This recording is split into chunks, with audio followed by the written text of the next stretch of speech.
그거를 저는 사람들에게 감동을 주려고 한 건 아니었지만 그걸 보고 감동을 받으시거나 이런 분들이 많으셔서 저를 보면 어떤 분들이 우리 정선희 씨를 보면 개그 하나 해주세요 하듯이 저를 보면 대사님 감동연설 하나 해주세요. 그런데 감동연설을 그렇게 아무 데서나 감동을 시키기 좀 어렵고요.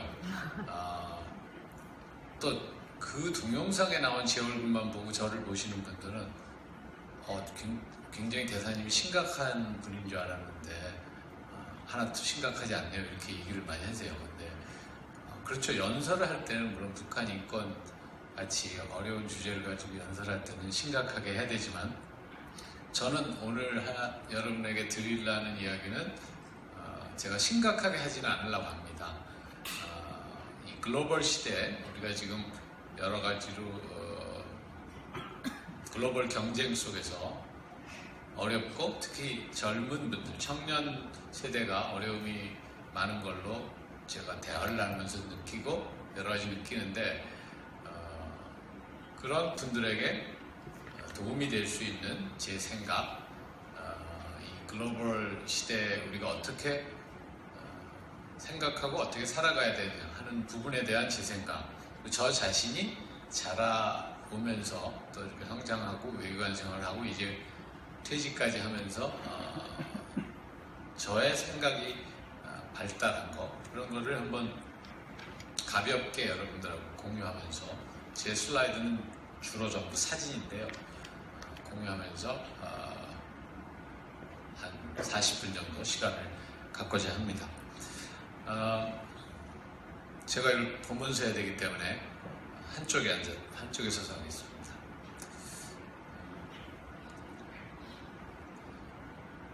제가 유엔 대사를 했기 때문에 먼저 시작을 유엔에서부터 시작하겠습니다. 여기 요새 뉴욕에 관광을 가시면 이 유엔 건물도 많이 가시는데 유엔 본부 여기 유엔 본부에 실제로 가보신 분이 몇 분이나 계세요? 손 들어보실래요? 많이 있으시네요. 예. 이제 가시면은 여기서 이쪽 문에서 이제 관광을 시작하죠. 그리고 요즘은 주로 중국인 관광객이 많은데 한 10년 전만 해도 우리나라 이런 아시아 분들이면은 우리나라 관광객일 가능성이 많았습니다.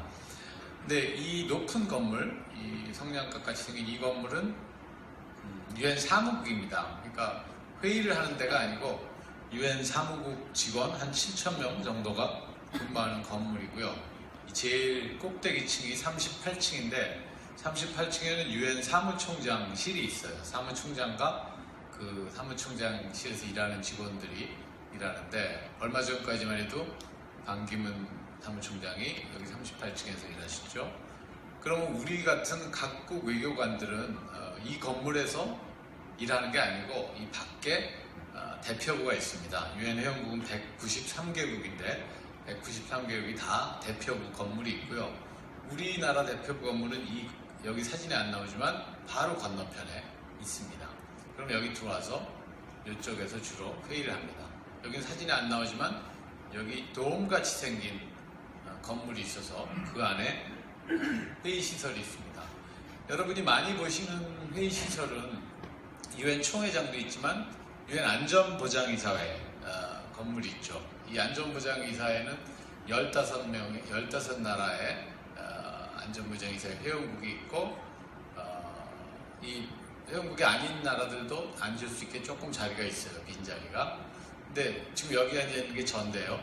이때는 아까 말씀드린 2014년 12월 22일 우리가 2년 임기에 유엔 안보리 이사국을 마치고 마지막으로 하는 회의였습니다. 왜냐하면 유엔은 크리스마스 전날서부터 24일서부터는 아예 한 열흘 동안은 일을 안 해요. 그렇기 때문에 12월 22일 같으면 거의 그 해 마지막 회의입니다. 근데 마지막 회의인데 또 마침 역사상 처음으로 북한 인권 문제가 안보리에 회부됐습니다. 안보리라는 데는 원래 평화나 안보에 관한 회의를 하는 데인데 인권 문제가 심각해서 평화에도 위협이 된다 할 때만 안보리까지 옵니다. 그런 일은 역사상 3번밖에 없었습니다. 그러니까 북한 전에 2번밖에 없었습니다. 그래서 그런 북한, 우리 같은 형제 자매인 북한 동포들이 인권 탄압을 당해서 그 사안이 안보리에까지 왔다 하는 거에 대해서 제가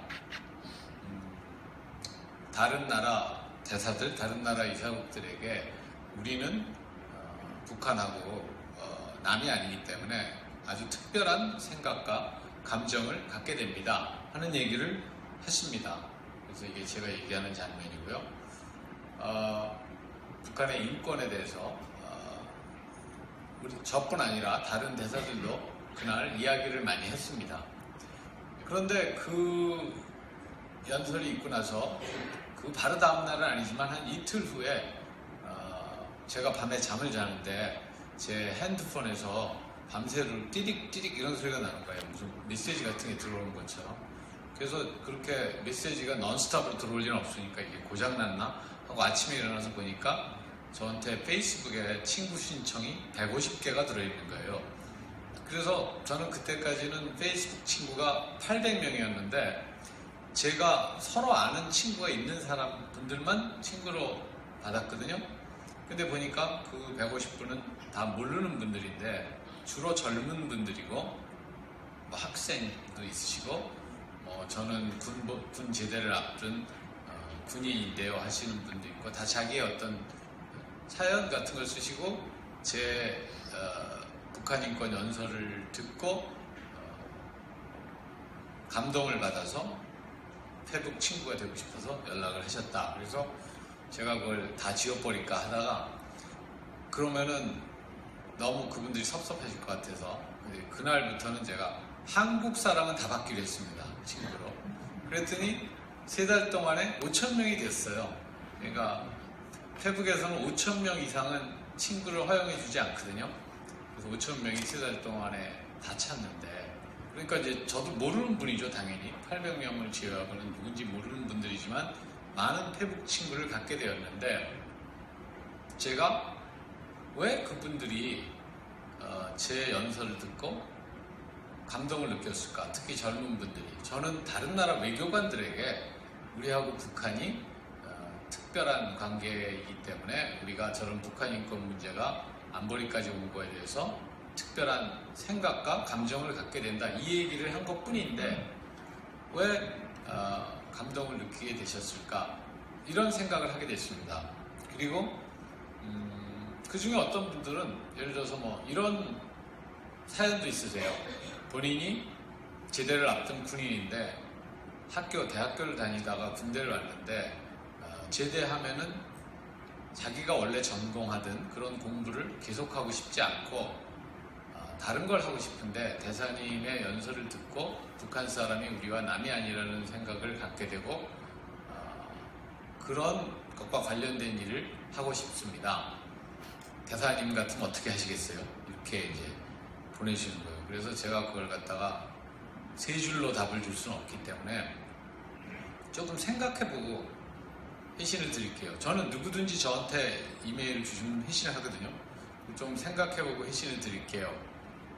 했는데 그런 분들이 좀 많아지니까 그럴 바에는 내가 아예 책을 하나 쓰자. 그래서 책을 썼습니다. 그래서 이 생각하는 미카를 위하여라는 책을 한 1년 동안에 써서 어떤 의미에서는 저에게 대화를 건네오신 분들에 대한 집단 이메일을 보낼 내용을 이 책에 썼죠. 이 책의 내용은 주로 그 시작은 우리 모두의 자기의 정체성에서 출발합니다. 정체성, 즉 나는 누구인가 하는 거죠. 여러분이 어디 이렇게 걸어 다니시다가 또는 건물에 들어갔을 때 거기 거울이 있는지 몰랐는데 보니까 거울이 있어서 거기 자기 얼굴이 비춰진 모습을 보신 적이 있어요? 그러니까 의외의 곳에 거울이 있어서 그랬을 때 처음에는 거울에 이게 누구지 몰랐는데 저게 나네? 내가 거울에 보이잖아. 이런 때가 있죠. 그럴 때 어떤 생각이 드세요? 네? 황당해요? 여기 계신 분들은 전반적으로 잘생기신 것 같아서 내가 저렇게 잘생겼나? 이렇게 생각하실 것 같은데 또 어떤 분들은 내가 이렇게 넉넉히 있을 때는 저렇게 보이는구나. 그러니까 보통 자기가 거울 앞에 갈 때는 넉넉히 가진 않잖아요. 일단 표정을 좀 쓰잖아요. 근데 표정을 안 쓰고 그냥 넉넉히 어디 걸어 다니다가 우연히 자기 모습을 봤을 때 내가 저렇게 생겼구나. 그런 생각을 하기도 하죠. 그러니까 자기가 자기에 대해서 가지고 있는 정체성, 내가 누구일까? 미국에서 어떤 대학에서 사람들에게 거울을 주고 조사를 했어요. 거울을 딱 보고 그 거울 속에 누가 있다고 생각하는지 한번 묘사해보라 했어요. 그러니까 물론 그 거울에 자기가 있죠. 근데 그냥 자기라고 생각하지 말고 그랬더니 여자들에게만 했는데 백인 여자들은 거의 다 거울 속에 여자가 있다 이렇게 대답했습니다. 근데 흑인 여자분들은 거의 다 거울 속에 흑인 여자가 있다 그랬어요. 왜 그랬을까요? 미국에는 백인이 훨씬 많으니까 백인들은 그냥 주변에 보는 사람이 다 백인이니까 남자가 있네 여자가 있네 이렇게 보지만 흑인들은 자기네가 소수이기 때문에 자기들도 주로 백인들을 보다가 거울에 흑인 여자를 봤을 때 흑인 여자가 있네 이렇게 생각하는 거죠. 그럼 똑같은 실험을 아프리카에서 했으면 어떻게 됐을까요? 그럼 오히려 흑인 여자들이 여자가 있네 이렇게 생각할 거고 백인 여자들은 백인 여자가 있네 이렇게 생각하겠죠.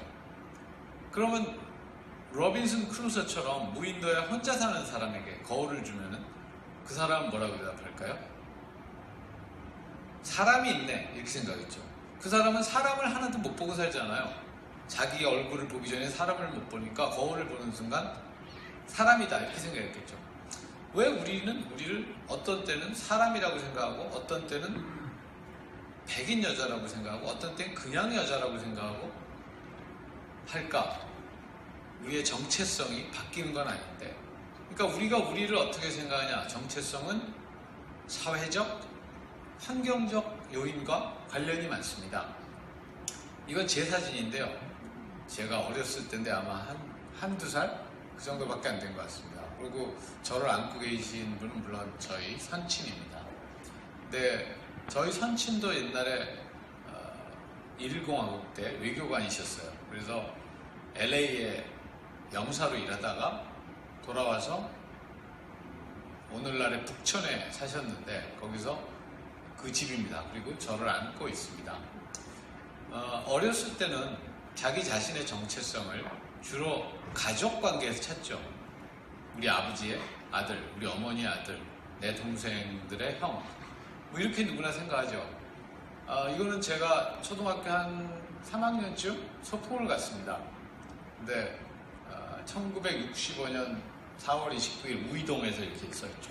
옛날에 우이동에 소풍을 갔어요. 요새는 우이동에 가면 아파트가 많겠지만 옛날에 우이동에 소풍을 갔는데 이분은 물론 저희 선생님이고요. 제가 어디 있는지 찾을 수 있어요? 도저히 불가능하시죠. 제가 찾아드릴게요. 이게 저입니다. 지금보다 좀 통통하죠. 이렇게 주변의 친구, 학교 이런 데서 우리 자신의 정체성을 찾다가 어느 정도 나이가 되면 우리가 대한민국 국민이라는 걸 생각하게 됩니다. 학교에서 배우든 또는 군대에 가든 아니면 처음으로 해외에 자기가 나가보면 내가 한국 사람이구나 하는 우리를 한국 사람으로 자기 자신을 한국 사람으로 정체성을 발견하게 됩니다. 또는 발견한다는 것보다는 느끼게 되는 거죠. 물론 이거는 제가 대학교 때 드럼 연주를 하는 모습인데요. 가끔 가다가 자기 자신을 그런 학교, 군대, 직장 이런 틀에 넣지 않고 그 바깥에 나와서 자기하고 같은 취미를 가졌거나 자기하고 같은 생각을 가진 사람들과 정체성을 같이 하기도 합니다. 그러나 결국은 우리는 어느 시점에서부터는 한국 사람으로 자기를 생각하게 되고 거기서 하나를 더 나가면 한민족으로 생각하게 됩니다. 한국 사람과 한민족은 어떻게 다르죠? 한국 사람은 대한민국 국민이고 한민족은 전 세계에 한민족이 8천만 명이 있습니다. 8천만 명 중에 5천만은 이 나라에 살고 있고 2,500만은 북한에 살고 있고 700만은 전 세계에 흩어져 살고 있습니다. 그러니까 우리가 우리를 한민족이라고 생각하면 반드시 북한을 생각해야 됩니다. 왜냐하면 한민족의 3분의 1은 북한에 살고 있으니까. 그거보다 더 우리 자신을 넓게 생각해 볼 수 있습니다. 즉, 우리를 인류의 한 사람으로 생각할 수 있습니다. 우리를 인류의 한 사람으로 생각하게 되면 아프리카의 흑인 아프리카 사는 원주민들이 어떤 애가 너무 못 먹어서 팔이 너무 가늘어서 팔이 몇 센치나 되나 막 재보는 그런 사진을 보여줬죠. 그런 걸 보고 쟤네들이 우리 같은 인류의 한 사람으로서 같은 사람이다 이렇게 생각을 하지 않으면 저거 뭐 유니세프 국립관광가 이렇게 생각하기 쉽죠.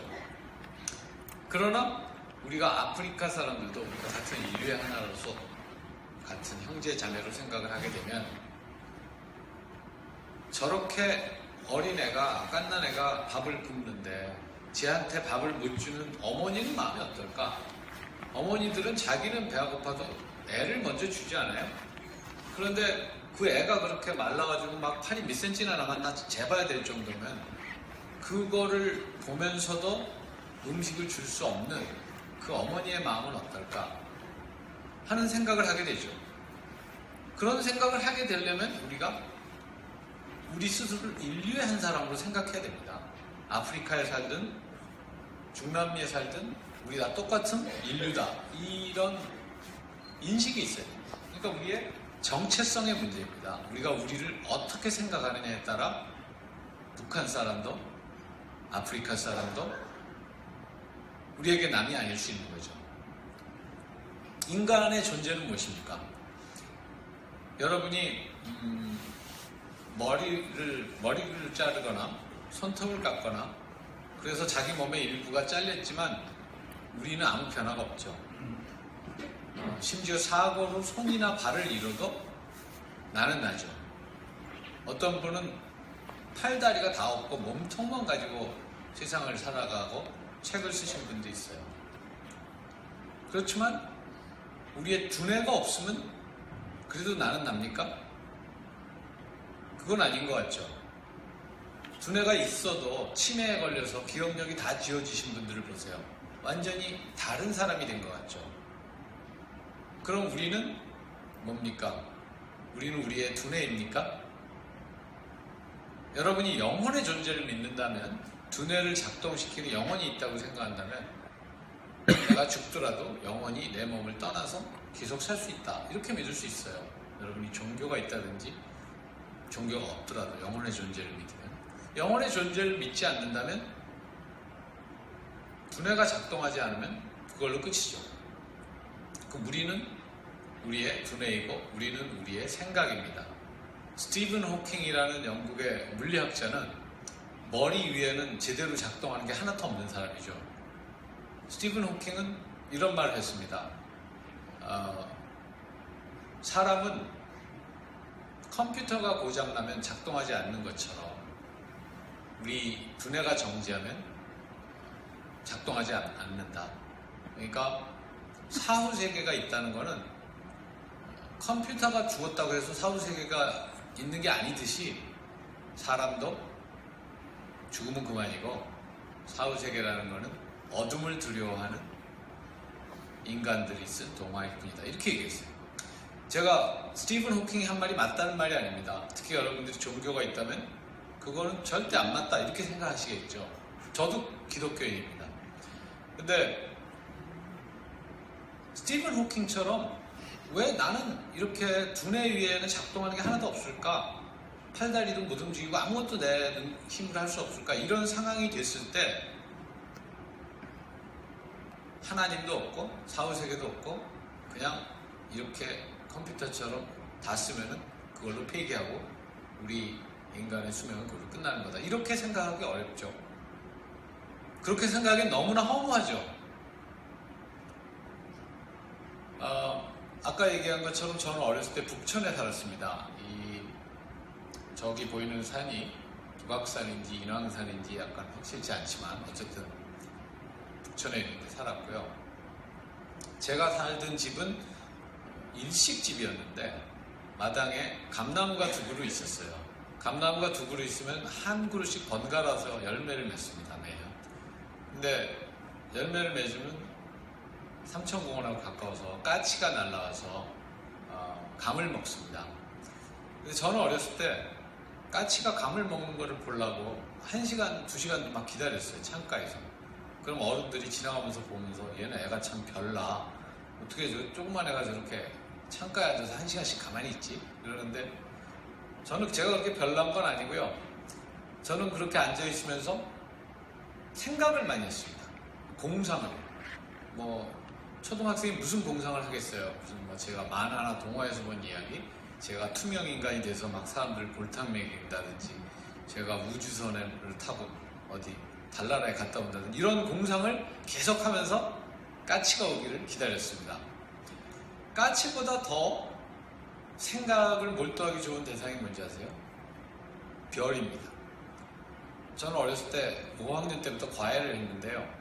과외를 하고 밤에 돌아올 때 밤하늘을 보면 추운 날 특히 걷기 싫잖아요. 그러면 저는 별을 보면서 이런저런 생각을 하면 시간이 가는 줄 몰랐습니다. 근데 요새 같으면 별이 잘 보이지도 않고 그렇게 별 보고 다니다가 교통사고 나기 딱 좋죠. 근데 그때는 차도 별로 없었고 별을 보고 생각을 한 건 저뿐이 아닙니다. 원시 시대에 우리 인류의 조상들이 해가 지면 뭘 하겠어요? TV도 없고 전기도 안 들어오고 깜깜하고 별밖에 볼 게 없죠. 별을 보고 온갖 생각을 하면서 별자리가 어떠니 뭐 여러 가지 이야기를 지어내기도 하고 그랬답니다. 그러다가 인간은 문명을 발전시켰습니다. 인간은 원래 유목민으로 여기저기를 돌아다니며 작은 그룹으로 살다가 농경 생활을 시작했죠. 그러니까 유목민일 때는 영어로 그걸 헌터 게더러라고 그러죠. 사냥을 하거나 열매를 채취하거나 곡식을 채취해 살았는데 귀찮게 그럴 거 없이 가축을 그냥 우리가 길러서 먹고 싶을 때 잡아먹고 음식도 곡식도 심어놓고 먹자. 이렇게 함으로써 사람들은 문명을 정착시켰고 문명을 발달시키기 시작했고 옛날 같으면 예를 들어서 100명이 먹으려면 100명이 다 뛰어다니면서 음식을 구해야 되는데 10명만 농사를 져도 100명이 먹을 거 다 할 수 있죠. 나머지 90명은 뭐 하죠? 나머지 90명은 어떤 사람은 신발만 만든다든지 어떤 사람은 옷만 만든다든지 이렇게 살 수 있게 됐죠. 그리고 사람은 생각을 기록하기 시작했습니다. 생각을 기록하지 않으면요, 예를 들어서 추울 때 불을 만든다든지 물건을 옮기기 위해서 바퀴를 만든다든지 그때 어떻게 불을 만들고 어떻게 바퀴를 만드는지 자기 자식들에게 말로만 전해준다면 전해주는데 한계가 있죠. 그런데 기록을 하니까 문자로 사람들은 그걸 보고 그걸 먼저 배우고 이렇게 하면 불을 더 효과적으로 만들 수 있구나, 이렇게 하면은 마차를 더 효과적으로 만들 수 있구나 해서 문명을 발전시켰습니다. 문명은 유럽에도 중국에도 인도에도 문명이 있었고요. 그렇게 해서 먹고 살 거를 생산하는데 일하지 않고 뭐 신을 만든다든지 옷을 만든다든지 하는 사람들은 신을 먹거나 옷을 먹을 수는 없으니까 음식을 만든 사람하고 바꿔야 되겠죠.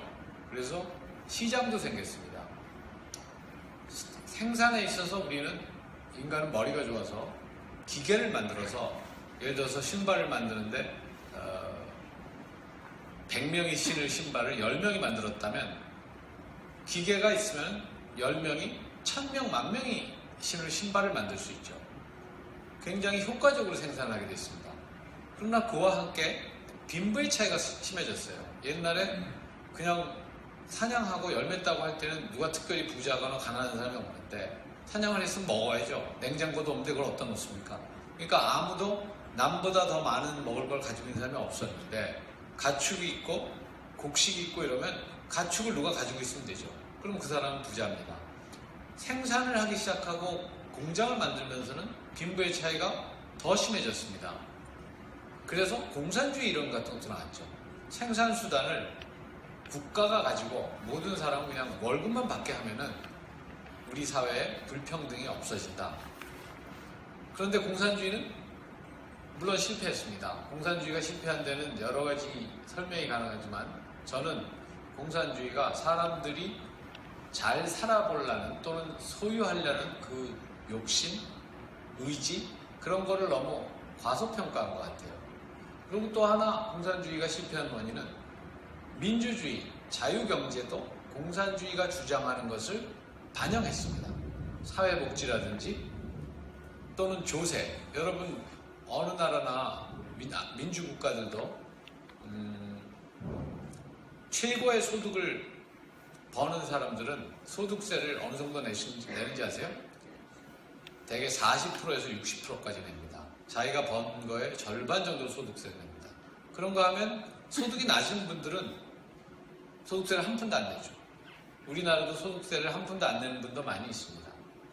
그런 식의 제도를 가지고 있는 이유는 이 자본주의에서 어느 정도가 되면 돈이 돈을 벌기 때문에 자기가 일한 대가로서 그런 돈을 버는 게 아니고 단지 돈이 많다고 해서 돈을 버는 그런 문제가 자본주의에 있다는 것을 인정하기 때문에 조세를 통해서 부를 재분배합니다. 오늘 같은 이 글로벌리제이션, 그러니까 세계화 시대에서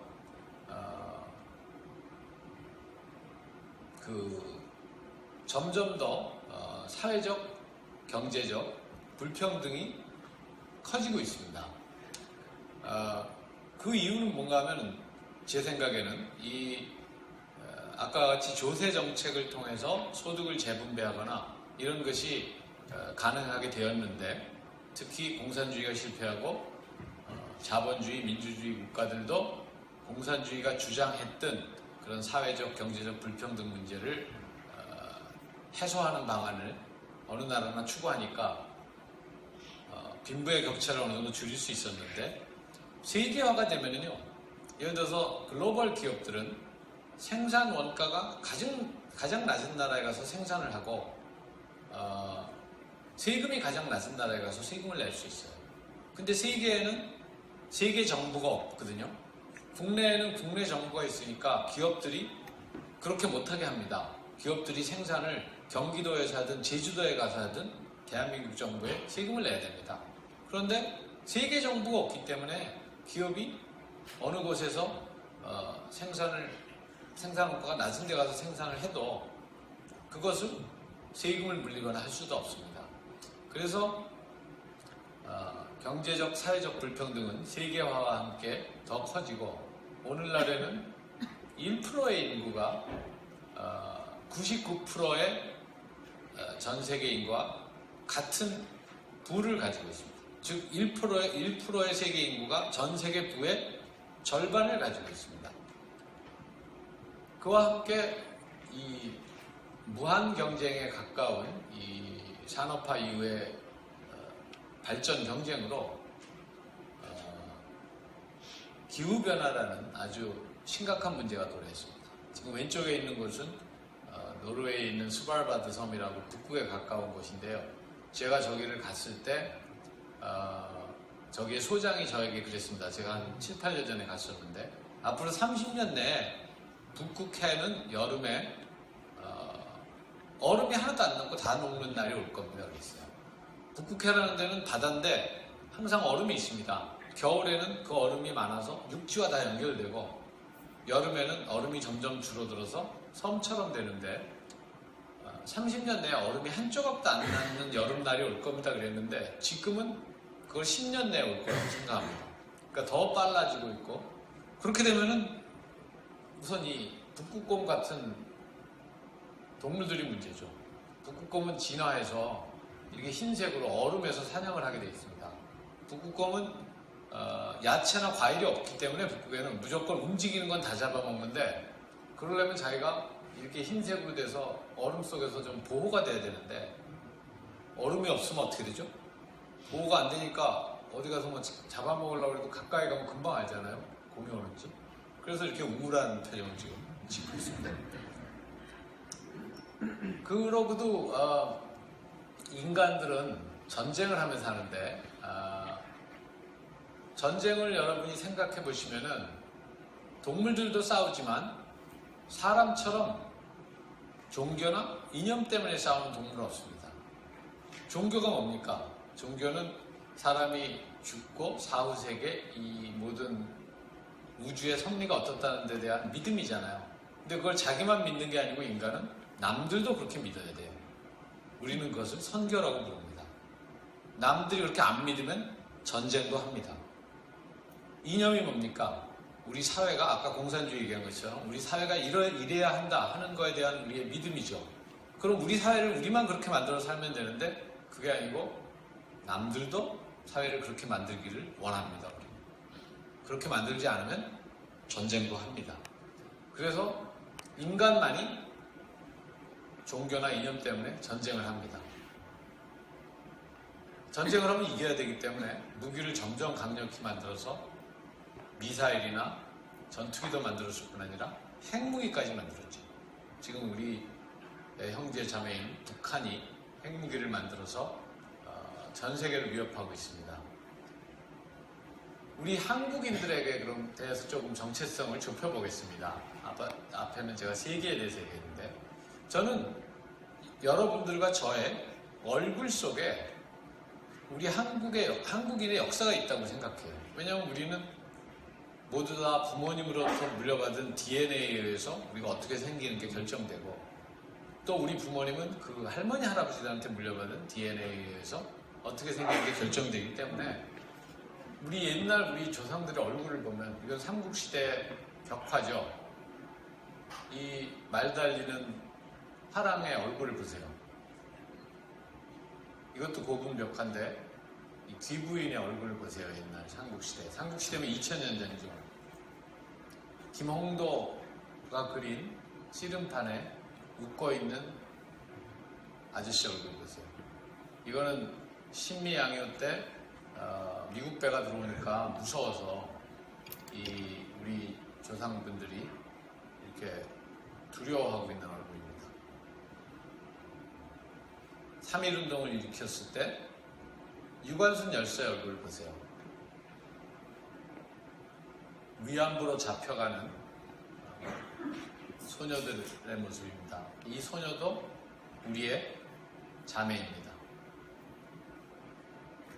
해방 때 우리 독립을 기뻐해서 만세 부르고 있는 이 아저씨 얼굴 보세요. 이거는 UN 사진사가 한국 전쟁 중에 찍은 사진인데 자기도 어린애인데 어린애를 업고 있는 소녀의 얼굴을 보세요. 오늘날의 남한과 북한입니다. 남한 애하고 북한 애하고 다릅니까? 다 같은 민족, 다 같은 핏줄, 형제, 자매입니다. 오늘 우리가 가지고 있는 이제 이건 한국이죠. 남한이 가지고 있는 그 도전, 챌린지를 저는 세 가지로 생각합니다. 크게. 하나는 우리의 경쟁력입니다. 우리가 많은 고생을 해서 특히 저희 세대 또 저보다 선배님들의 세대에서 정말 피땀을 흘리는 고생으로 이런 나라를 우리가 만들었습니다. 앞만 보고 달려왔죠. 그런데 이 경쟁력이 안 올라갑니다. 안 올라가는 게 떨어집니다. 우리 경쟁력 지수를 보세요. 11위, 13위 할 때가 있었는데 지금은 29위, 26위입니다. 왜 그러냐? 중국이나 다른 나라들이 우리를 치고 올라오고 우리보다 더 경쟁력이 있는 나라들을 따라잡기는 쉽지 않습니다.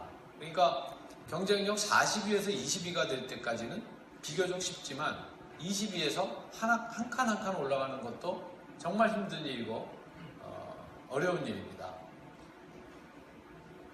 또 하나의 우리에게 있는 도전은 아까 제가 잠깐 말씀드렸는데 사회적, 경제적 불평등의 해소입니다. 사회적, 경제적 불평등의 해소는 세계화 때문에 전 세계 어디서나 마찬가지로 힘드는데 또 사회적 경제 불평등이 커지는데 우리도 예외가 아닙니다. 예외가 아닐 정도가 아니고 우리가 굉장히 심합니다. 왜냐하면 이거는 OECD의 통계인데 OECD 29나라를 보세요. 이 회색 바는 세금을 내기 전에 소득 격차입니다.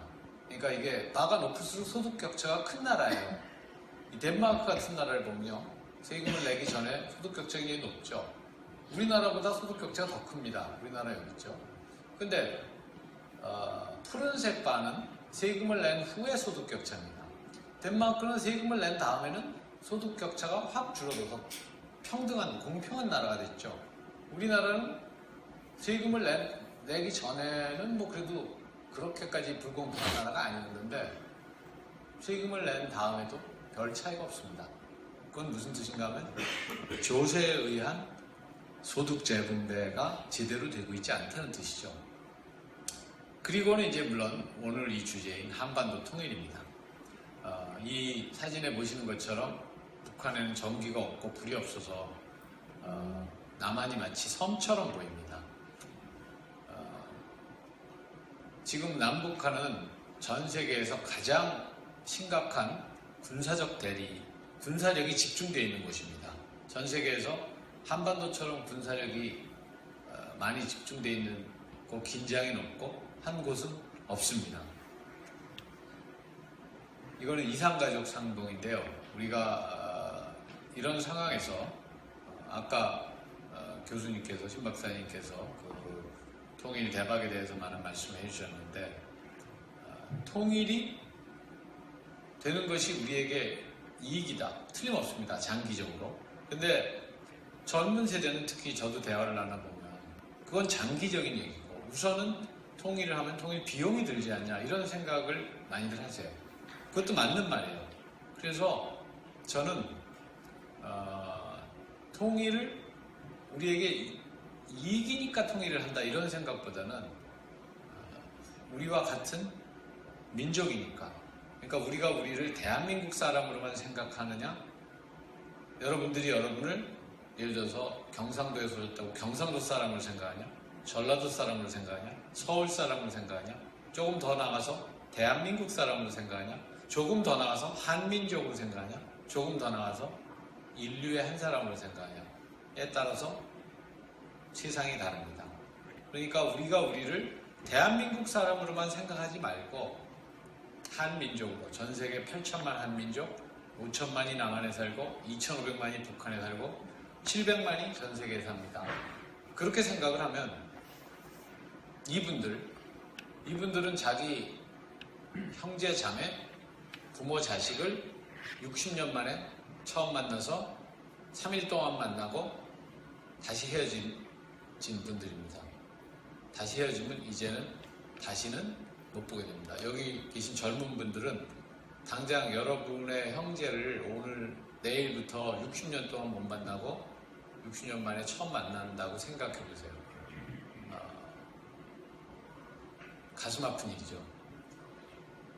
이런 우리 민족의 비극, 이게 영원히 가면 안 됩니다. 그렇기 때문에 통일이 이익이냐 아니냐, 통일이 대박이냐 아니냐, 장기적으로는 통일 대박이라는 말이 맞지만 단기적으로는 통일 비용이 든다는 말이 맞지만 그런 모든 것을 넘어서 우리 자신을 민족으로 생각하고 통일을 잊지 말고 추진해야 된다고 저는 생각합니다.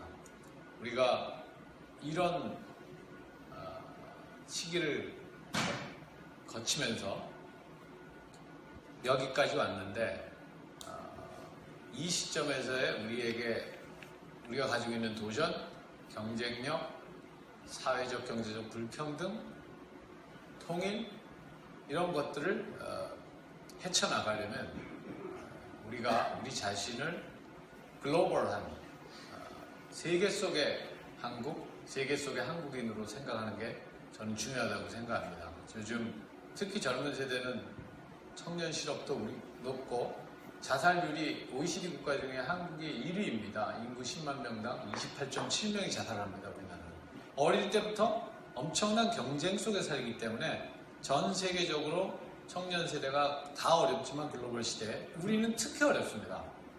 굉장히 치열한 경쟁 속에서 사는 게 어릴 때부터 버릇이 돼 있으니까요. 여러분 어렸을 때 애들이 학교에 가서 시험 보고 집에 와서 엄마한테 엄마 나 90점 맞았어. 그런요.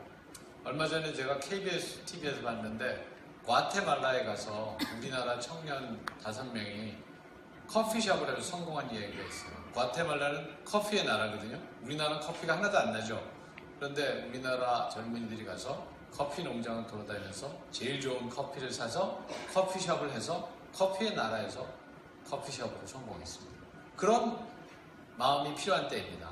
우리가 글로벌 경쟁에서 피해의식을 갖지 말고 세계 사람들을 우리 경쟁의 대상으로만 보지 말고 세계 사람들이 나의 친구이고 파트너이다 이런 생각을 할 때이고요. 이거는 넘어가고요.